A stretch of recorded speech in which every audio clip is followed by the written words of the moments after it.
We don't hit home runs on this podcast. We work station to station. I'm back with my battery mate, as always, Dustin. And Dustin, let's get into it right away. We have everything that we needed to ever know about Vladdy and his contract offer. Yeah, I think so. It's been kind of dribbling out dribs and drabs recently. I think Vladdy went on a podcast and talked about like it was under 600 and then, you know, this and this and that. But yeah, recently there's been a couple reports. I'm sure you've got the details at the ready, but at least from me, they weren't as far apart as they made it seem. So, I mean, correct me if I'm wrong, but from what I heard, Vladdy was asking for essentially 500 or maybe just over 500. And the Blue Jays were at what amounted to, in present day value, $450 million. At most. From what I heard, it was like somewhere near 500, but with all the deferrals and the options and the, you know, escalators or whatever the hell they, you know, kind of creatively came up with, it worked out to somewhere around 450. So, I mean, we're talking about somewhere between 50 and maybe $70 million difference here, which, I mean, to be honest, doesn't sound like they're far apart, which is what Vladdy said, you know, in an interview. I don't know. It just seems like something that could have gotten done. When it comes to Vladdy and his comments, I do think, not that we have to take it with a grain of salt, but it is being filtered through a translator. So it's possible that like sometimes things that like when, you know, language to language, they don't always translate the best. And I'm not really suggesting that's the case here, but it's I do agree that they were a lot closer than I think we were led to believe. And you did mention I did have some numbers here. So yeah, Vladdy basically said in that podcast that the his counter offer to the Jays, and I don't know if that was his at least last counter offer. I'm assuming the Jays came back after, didn't reach 600. So there's kind of a wide range of numbers being thrown around here. But as you said, Ken Rosenthal and John Heyman reporting that Vladdy is looking for present day value of $500 million. The Jays were apparently offering that, but as they do, they were trying to sneak some deferrals in there. They do seem to love, as a big market team, they do seem to love deferrals. Santander got a heavily deferred contract. Obviously, they were part of they were one of the teams that offered Ohtani deferred money. But Vladdy wants $500 million, $500 million American, and he's looking for a minimum of 14 years. So Dustin, that would take us to $35.7 million, which if we're going to talk on a per season basis, I don't find to be ridiculous at all. It's on the border for me. When you kind of take out all of the Vladdy, you know, who is Vladdy and what he means to the team and what he is for the Blue Jays and all that good stuff. I mean, he's right-handed hitting first baseman. Yes, he's got a lot of pop. Yes, he's got a lot of, talent. And he plays a decent first base. But, I mean, we're talking about that contract. He's 26 years old. 14 years takes him to 40 years old, right? That back 7-8 years, you know, he's going to be a DH. You know, now maybe 7-8 years from now, $35 million a year is nothing compared to, you know, the way that the contracts go. So 35 is the new 20. Exactly. So I kind of agree that it seems like it should have gotten done. I mean, the only thing I can kind of think about is that 450 with all the deferrals and all the offer that the Jays made was probably a stretch for them. That was their best and final. And, you know, he wanted the 500 in present day. It seemed like kind of on both sides they could have came together, but it may have been just they both came down, or like Vladdy came down from where he was, because we did talk last time about the 585 for 13 or whatever that Ortiz posted about, if that's anywhere close to what Vladdy's original asking for was, then they came down a lot, right? And if the Blue Jays, we know they offered somewhere around 340, let's say they, kind of up that 360, they're coming up to 450 from there. They're coming up quite a bit. It is kind of perplexing that they couldn't bridge that little gap, but it seemed like Vladdy had a line at 500. He wanted that, and Blue Jays just were already stretching themselves. I think we have to give the front office a little bit of credit here. We do often, as a fan base, as well as a podcast, we do tend to flog them on a regular basis. And I would say for the most part, they deserve it. I don't think you can say they didn't come with their best offer. And to be honest, I kind of thought that they wouldn't cross like the 400 barrier. I thought that, this wasn't, when Vladdy said it wasn't close, I figured probably over $100 million worth in difference, right? But if we're saying, let's say the Jays offer is 450 and Vladdy is looking for 500, like $50 million over the course of 14 years doesn't really actually seem like that much. Yeah, it's like 3.5 or something. Yeah, right. And players hit the age of 30, and there's always that worry about decline and what are they going to offer. And, I think every player is different, right? There are obviously players that hit 30 and drop off the face of the earth. There are players who seem to hit 30, and the one player that I always look at, Adrian Beltre, like he hit 30 and got better, right? And of course, this is, the Adrian Beltres, aren't just walking around on the street. And I'm wondering with players like Soto, like Vladdy, who we know they have kind of their limits anyway defensively. So, they've already said that like in 4 years, Soto's probably going to be a DH, right? And if he's just a DH and he just has to focus on hitting, like, you don't have to worry about him running into walls and, trying to catch foul balls, in the stands and all these kind of other things that happen. And I think best case scenario is Vladdy a DH from, 34, 35 years on. Sure. And if he doesn't have a lot of mileage on his body and if he's keeping himself in good shape, and I think there's I think we have a little bit of evidence that the last couple of years, Vladdy's shown up and he's looked in good shape, right? For a baseball player, right? Yeah, absolutely. And I think there's some reasonable evidence there that, maybe that whole kind of early career, he's kind of that little, like that fat boy kind of that image. I think he probably could be shaking, right? And with a good season this year, right? And that's going to come with a strong start because we're going to need that.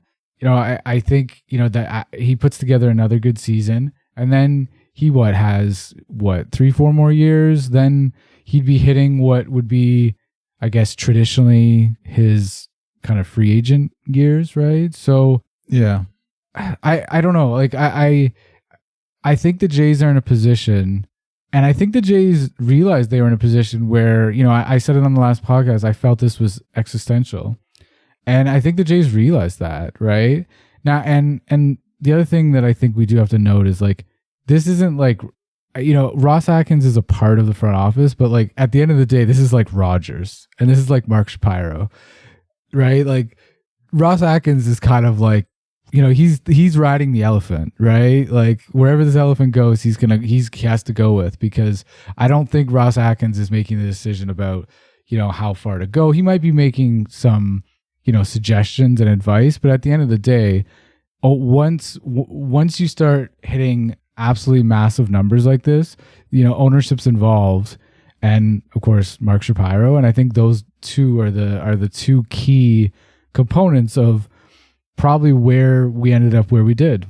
Yeah, absolutely. I mean, there's no doubt this is more than just a baseball decision, more than just, what does he give you on the field? It's what does he give you, in terms of just bringing tickets in and bringing people to the ballpark. He's going to be a bobblehead for maybe multiple bobbleheads every year for the next, 14, 15 years. He's the face of the franchise. He's the guy on the flag on the side of Rogers Center. So absolutely, it's more about the business. And so you have to kind of think of it like, look at the free agents next year. I mean, the only other one kind of at his level is probably Kyle Tucker, who's like a 5-win outfielder in Houston. He's going to probably get a similar kind of range of money as Vladdy, but is he going to be like, is he going to bring the tickets? Is he going to maybe like, I'd love Kyle Tucker on the team. Obviously he's a absolute stud, but Vladdy's Vladdy. And, just being somebody who's homegrown, who wants to be here, who can absolutely, you can guarantee is not going to be afraid of like Toronto or the taxes or whatever the case, maybe other players think about other than money. Yeah, it's absolutely something that I feel like they needed to get done. And that's why, I mean, you say you want to give the front office credit. I agree that I think, that 450, that sounded like a lot of money to me and a reasonable offer for Vladdy. Like if I didn't hear about the 500 or whatever, like if you just, the only thing that came out was that the front office put up 450 and Vladdy turned it down, I'd be like, whoa, like he thinks a lot of himself. I mean, and that's the other point is like, maybe they just need the open market, the free market to kind of tell them what that actual value is. Do you think Vladdy gets 500 from any other team? That's dependent on the season he has. I did hear a comment in the last couple of weeks, and I think it was from a former executive, and he basically said that whoever's the top free agent, they always get their money, right? And that sounds a bit hokey to me, like like it would depend on the player, but it does seem like whoever the top free agent is that year, whether it's Soto, Ohtani, Kyle Tucker, Vladdy Jr., next year, it does seem like they get paid. And I think he would have to have a down year for it not to be that. I don't know. When money gets to this amount, Dustin, it's more than I can ever imagine. So I kind of struggle with kind of the concept as a whole, and that's why I was kind of trying to break it down to like the amount per year, and that didn't seem totally ridiculous to me because when the Ortiz not offer, but kind of we thought possible demand came out, and it was essentially $45 million a year. We were like, what? Like, come on, this is not happening. But at a certain point, if you stretch out a contract long enough, do you end up just paying that anyway? I don't know. I did when you hit on free agency there, and I do wonder if that is playing kind of a little bit of a role on both sides. Whereas, is Vladdy, and I think you kind of, that was kind of your final thought on the last episode, was that Vladdy wants to get to free agency. Therefore, he priced himself accordingly so that he would, end up going there. But he's still going to go through the kind of, I guess, charade of sorts and this deadline to make it look like he actually wants to stay here. And he may still want to stay here. He just wants to, see what other people have to offer.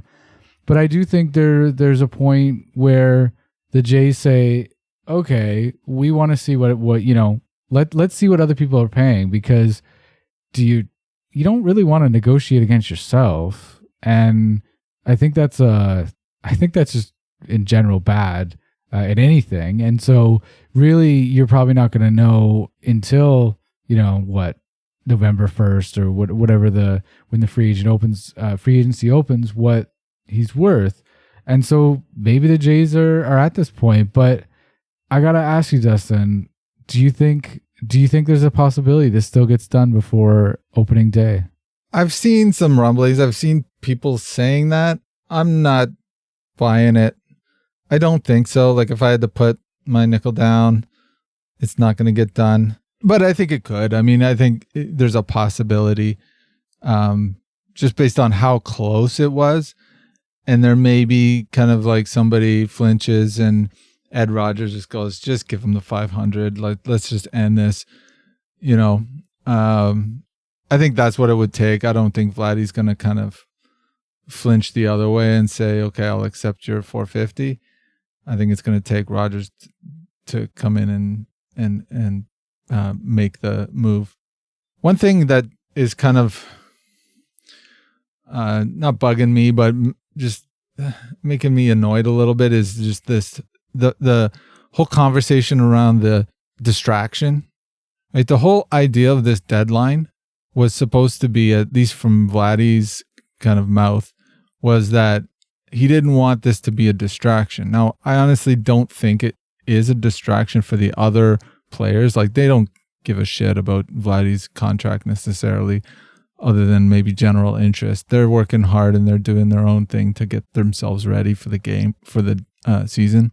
But if the whole idea was it wasn't supposed to be a distraction, why are you going on a podcast and saying it, you know, what you said about the under 600? Why is this daily news cycle talking about this right now? Like, I'm sure this recent slate of information was a leak from the front office somehow, but that, you know, it's been 3 weeks. Like, I don't think the front office leaked it because, you know, it gives them some advantage or whatever. Like, I think keeping it secret actually is probably more beneficial from them in signing Vladdy. So it's almost like it's more of like an it seemed like they're annoyed that Vladdy's out here like setting the stage for, you know, what people think, and they kind of leaked it to say, like, just let's end this. But man, I just hope it's just not this constant conversation. Like, we go to New York and then there's going to be like, you know, reporters there asking Vladdy, oh, what do you think? You think you'll come to New York? What do you like the city? And all these stupid questions. And it's just going to be a constant like thing. So that's one thing that I would hope it does get done. Like that kind of prospect from the front office, that maybe these recent leaks are a little bit of like an indication that they just don't want this to be, you know, a conversation point. And maybe they are willing to just plop that extra 50 mil down and get it done. That was actually my next question, is do you think this is going to cause a distraction throughout the year? And I think you did an excellent job answering that question that I did not ask. So thank you. But they do face the Mets and they do face the Red Sox quite early. So I would imagine questions from somebody are coming. I also would imagine that the Jays probably have a plan. Like, and like, if they don't, I would seriously wonder what's going on. But I would think you would have a plan of how you're going to deal with this, from, you know, who are you going to make available, when's Vladdy going to be made available, who is he going to be made available to, etc. I think I would assume that would be part of it. It's funny you say about the, you know, like the deadline, and the deadline was supposed to be not a distraction, and then there's this podcast that comes out, you know, after we recorded the last episode, and when this episode comes out, it's, you know, we're probably going on 3 weeks since our last episode was released. And part of the reason is that there was this kind of, for me, there was like this vacuum after that whole scenario, and I kind of just wanted to see what would happen if there were any other major storylines. And you know, there are some of, you know, Max Scherzer looking good, Max Scherzer maybe being injured, you know, Alek Manoah back on the mound today. Like, there's some kind of, I don't want to like minimize them, but I just don't think they're at the scale of what we're talking about with Vladdy and all the different kind of facets and angles to it. I do think, you know, Vladdy I don't know. I think Vladdy has, and at least up to now, he's had all the leverage. And so he probably felt like, well, I can go on here and I can talk about it. I did think that the numbers would come out in some capacity, but I also think that if the numbers came out via a Shai Davidi article on Sportsnet, I think that would be significantly less. I think it would be significantly less, I guess, distraction and kind of hoopla. But when numbers start coming out from like, I guess, national baseball reporters and like, I guess, reporters that are generally associated with other teams, like John Heyman. Yeah, I don't know. I think it kind of, if there were still some embers or sparks there, I did think it was throwing gasoline on the fire.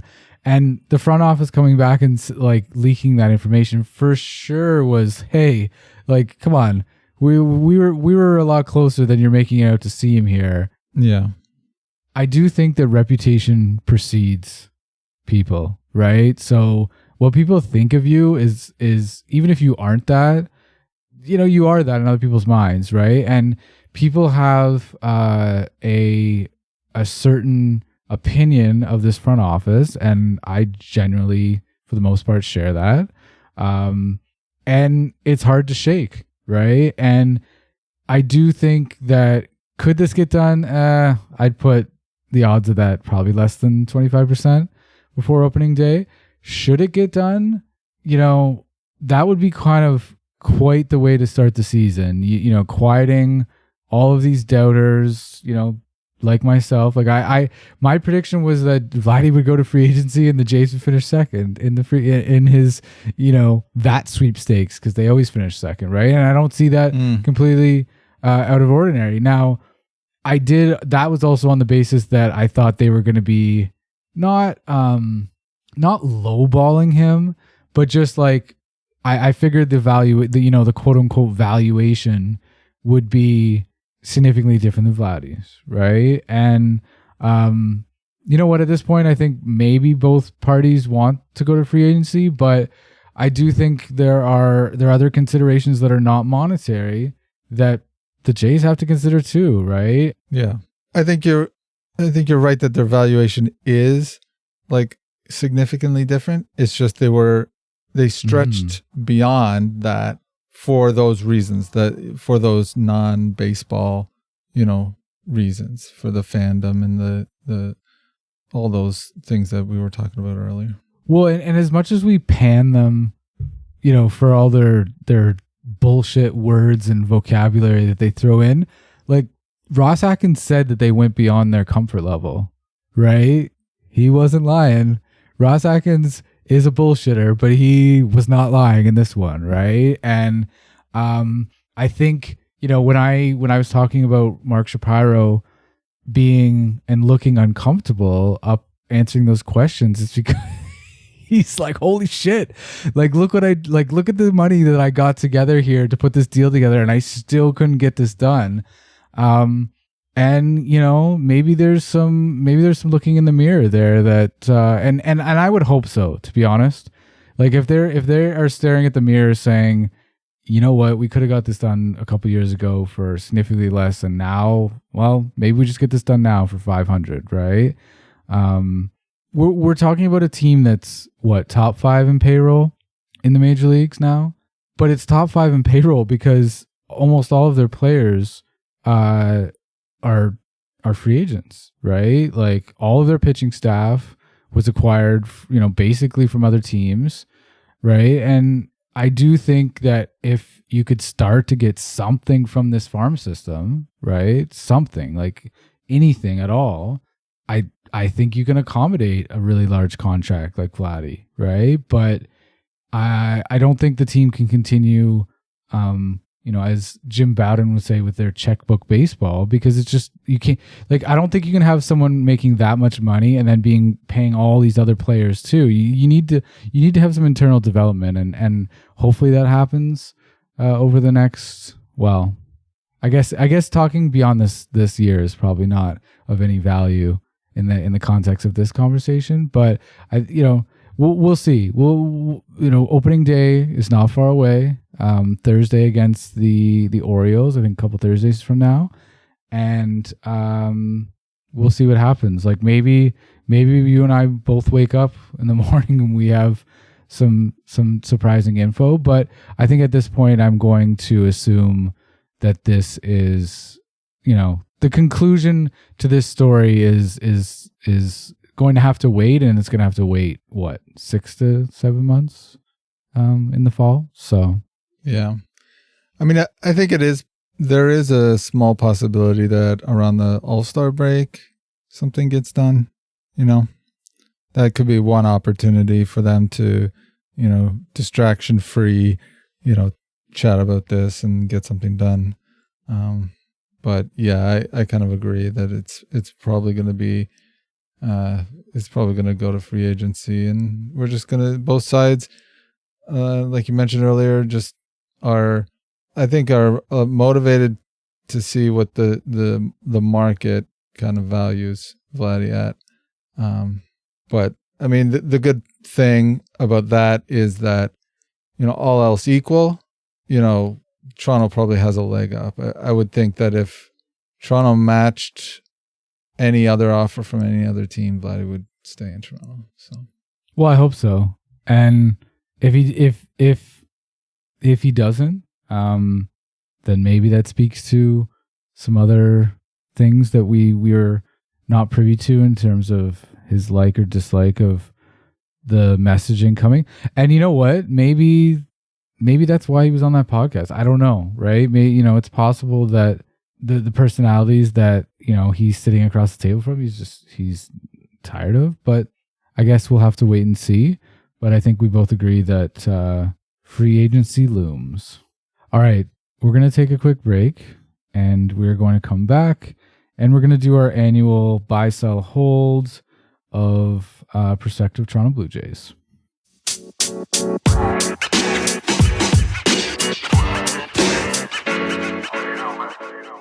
All right, we're back to evaluate the Jays and some prospective Blue Jays in terms of, I guess we're going to evaluate their stock right now, Dustin. So we have 10 players, and each player we're going to go through and decide whether we buy. We think they're going to, I guess, get better or increase in value. We're going to sell, or we're going to hold and wait and see. So why don't you start? Give me a player and tell me what you're going to do with them. Let's start with Andres Jimenez. I don't want to spoil it right off the bat, but he's somebody that's interesting to me from a possibility standpoint. We've talked in the past about his, one great year. Is that an outlier? Can he come back to that? The Blue Jays kind of have changed their hitting staff, and so we don't know much about this new hitting coach necessarily or their approach. There've been a couple little comments they've had in terms of how they want to approach it, and it sounds a little bit different, but we don't know results wise. So it's hard to say whether or not they can kind of like bring the best out of him. But we absolutely know he's going to be a monster on the defense side of the ball, and he has at least a ceiling that we've seen at least once. That is something that would make him a kind of a great player or put him in that stratosphere. So I'm sure you're expecting me to buy him, but I'm going to hold on Andres Jimenez. I think he has the possibilities to be what he was in 2022, but recency bias tells me that he's probably just going to be kind of an average bat or slightly below average, but make up for it with dazzling defensive plays. Yeah, I don't know. I'm not buying Andres Jimenez. I'm holding. At this point, I think that I just need to see more from him, right? Especially as a player that has not been a Blue Jay. I have to hold and see what this season offers. I don't think he's going to get back to his 2022 heights, but I don't know if he needs to get back to quite that those heights to be considered successful, right? He, as you said, platinum glover. In fact, this week was voted the best defensive player by his peers in the majors. So definitely he's going to be making some incredible plays at second. And I do think for whatever, I think he's going to have a role on this team for quite a few years. But I do want to hold, and I want to see, just because I want to see what he. I just want to see. I need to see. I need more information, essentially. All right. So I am going to go with Aurelvis Martinez. And we didn't see much of Aurelvis Martinez last season. I think it was like, he had like a cup of coffee and then he was suspended for the whole year. He had like a game, yeah.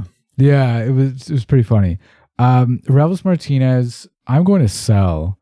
And what I mean that is that if there's a trade, the possibility, I would be including him in a trade. He does seem to have a lot of power, but I don't know. He seems to have power and upside, but I'm selling. I'm selling Aurelvis Martinez at this point. Yeah, I mean, he's definitely got the power, kind of elite bat speed, I think, and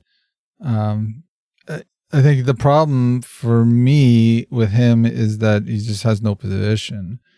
I mean, it would be ideal if he played third base, which he on paper plays, but it's just nowhere near major league ready on the defensive side of thing.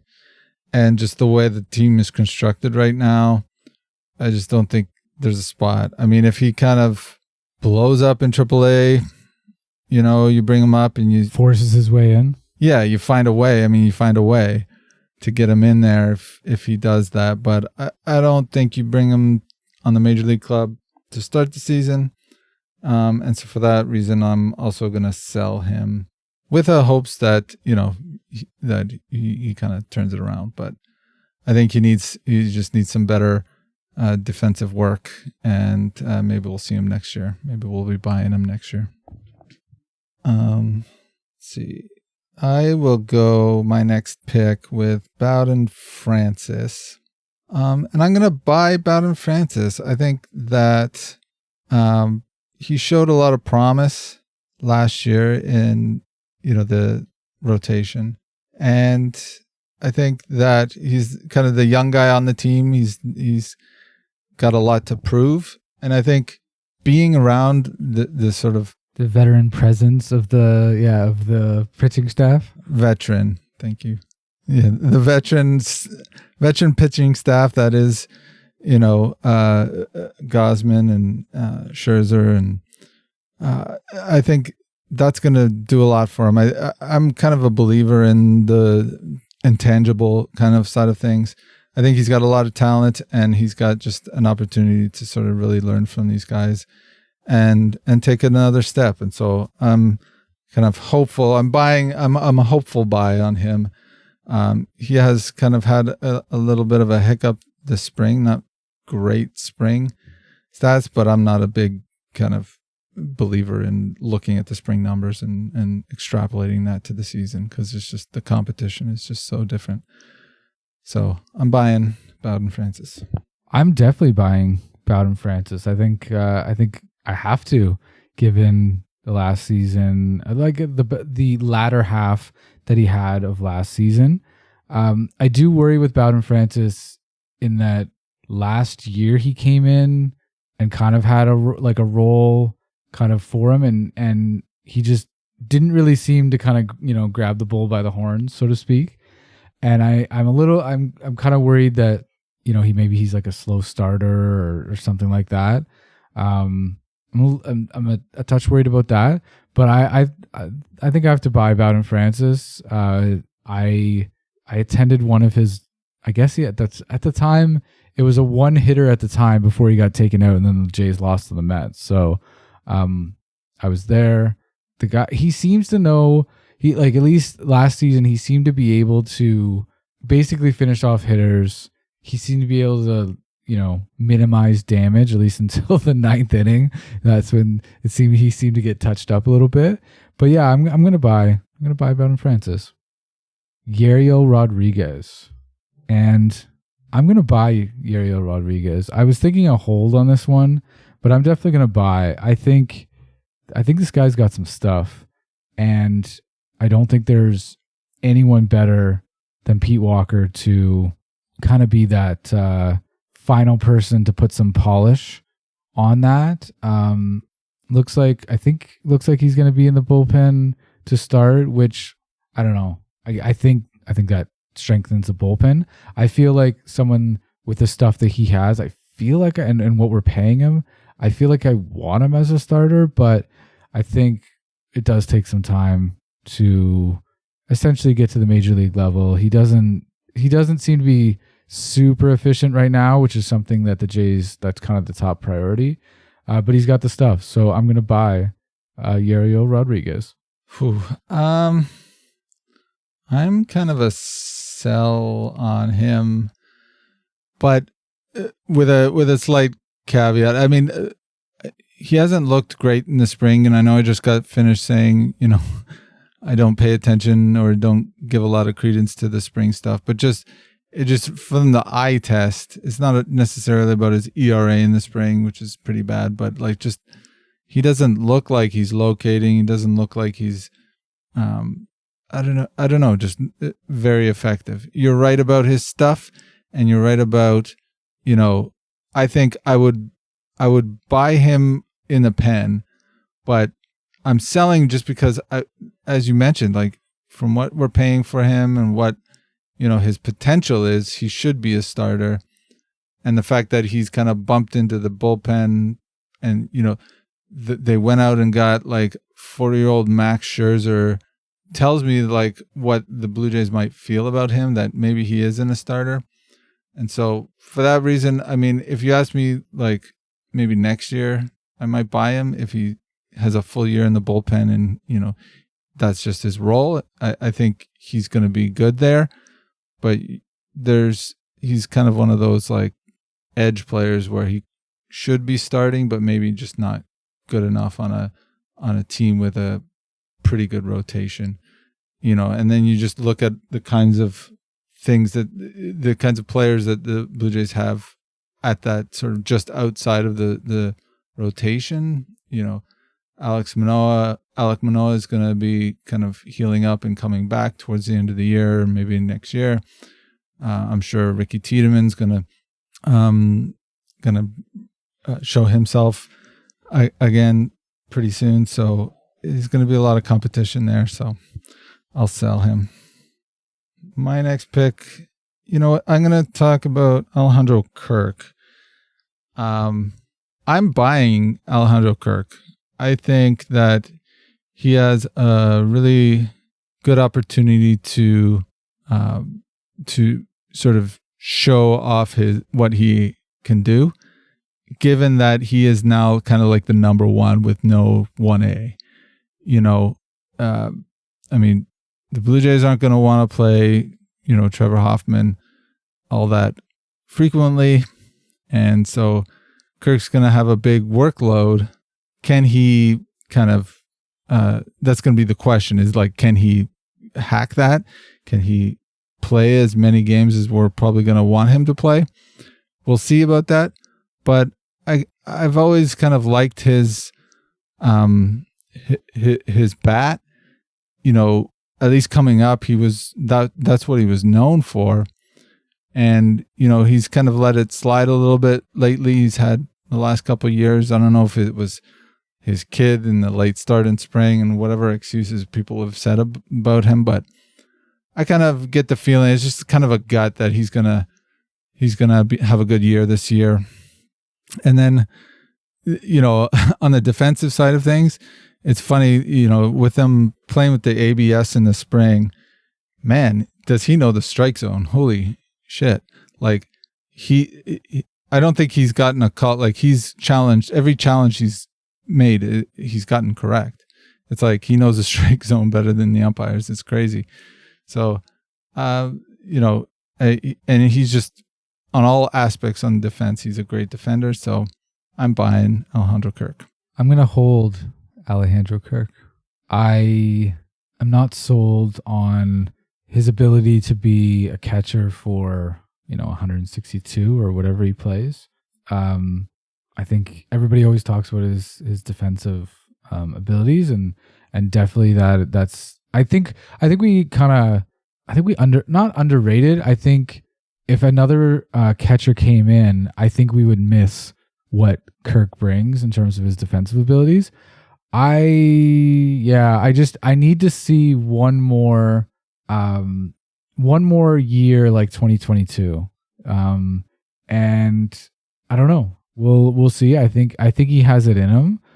He has his limitations, but I'm going to hold and see Alejandro Kirk how he does this 2025 season, and then maybe consider buying some more, because I don't know if Alejandro Kirk's stock is super high right now. So I can see why you would be buying, because I don't think it's super high. I think the time to sell was probably after that Silver Slugger season, and who knows, maybe the Jays did attempt to do that, or just weren't able to get something back that was of real value. But I'm going to hold Alejandro Kirk. Let's go with Davis Schneider. I shorted Davis Schneider last year because I didn't think it was going to be a good season. And you know what? I think for the first part of the season, I think I was looking probably a little sheepish. And then the cliff happened. And I was actually, to be honest, I was going through kind of trying to figure out who we were going to talk about for this bit. And part of me was almost surprised he's still on the 40 man. Like I get why he is, but I'm gonna, like, he's definitely a sell for me. I sold him last year. If I had any left, I'd continue selling him, because is he gonna even start or play any games at the major league level this year? Like I don't see any reason why he deserves it. Yeah, I'm going to sell Davis Schneider as well. Yeah, he's just not impressing me all that much. Since, his kind of breakout, it seems like the league kind of just figured him out, and he hasn't readjusted. I mean, I like the guy. I hope he does well. I want him to, to come back and at least be kind of a useful major leaguer. I mean, I see him on the bench, and the problem I think is just there's so many kind of guys like him on the team right now. I'm selling him based on, just some of the other guys like Will Wagner and Ernie Clement and all these kind of guys that are similar types. All right. Who do we want to talk about next? Let's talk about Ernie Clement. For him, I think I'm buying Ernie Clement. The Blue Jays need somebody at third base, and he's going to get a lot of playing time there. I don't know if he's going to be, an all-star third baseman or, a shining star on the team, a shining star on the team. But, I think he does a lot of things well. I think he runs the bases well. I think he makes really good contact. He gets on base. He's the kind of guy that you want in the bottom of the lineup to like help turn things over. Maybe seventh, eighth in the lineup and just turn the lineup over. You get on base, maybe make some havoc, steal a couple bases, and I think he can play a reasonable third base. So I think he's going to get a lot of playing time, and I'll buy his ability to stick. I'm going to hold Ernie Clement. I agree. He does a lot of things pretty well. I think he seems like he's like a decent major leaguer. Maybe not great, but I don't think Ernie Clement's going to get any better. I think he's kind of hit his ceiling.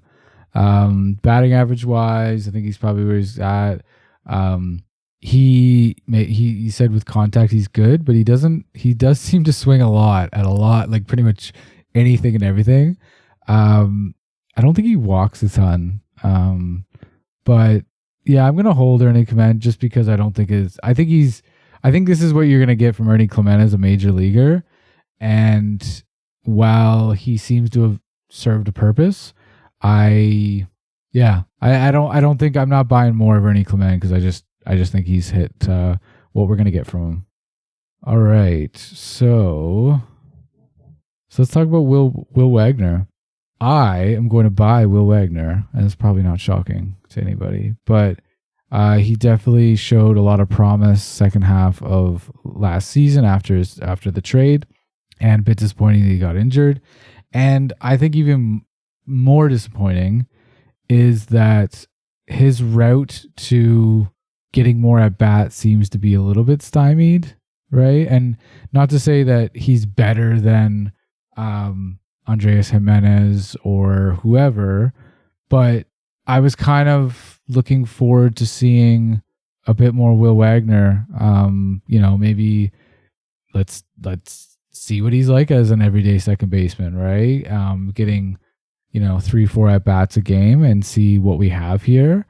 So I'm a little disappointed at that. I think he's going to get at bats this year, but it seems like he's going to be shuffled around a bunch, and I don't know if that's the best for a player who's kind of on the up and trying to get him to settle, where he's, okay, you're going to play DH today. Okay, you're going to play second base today. Okay, we're going to, you're going to come in when we're going to take Bo out of the game early. We're going to move Jimenez over to short, and, you're going to play the last 3 innings at second kind of thing, right? Like, I don't know. I'm a little disappointed in that, but I think I have to buy Will Wagner as he definitely showed some promise last year.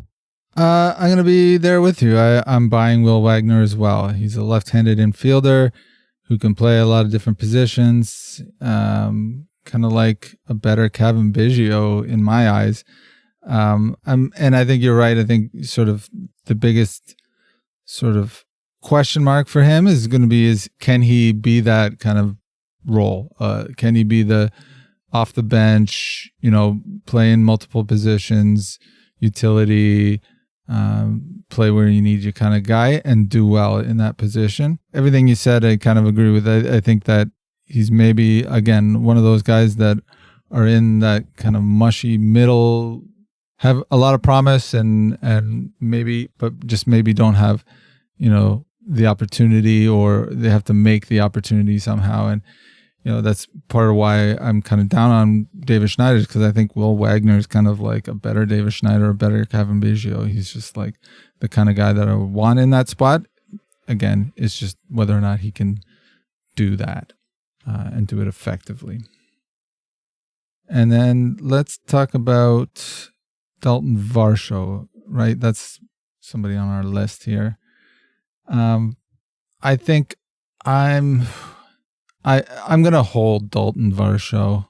I almost sold him. I'm almost on the selling side of things. Ooh, no way. But I still, I've come down. You come down from the heights of thinking he's going to hit 290, Dustin?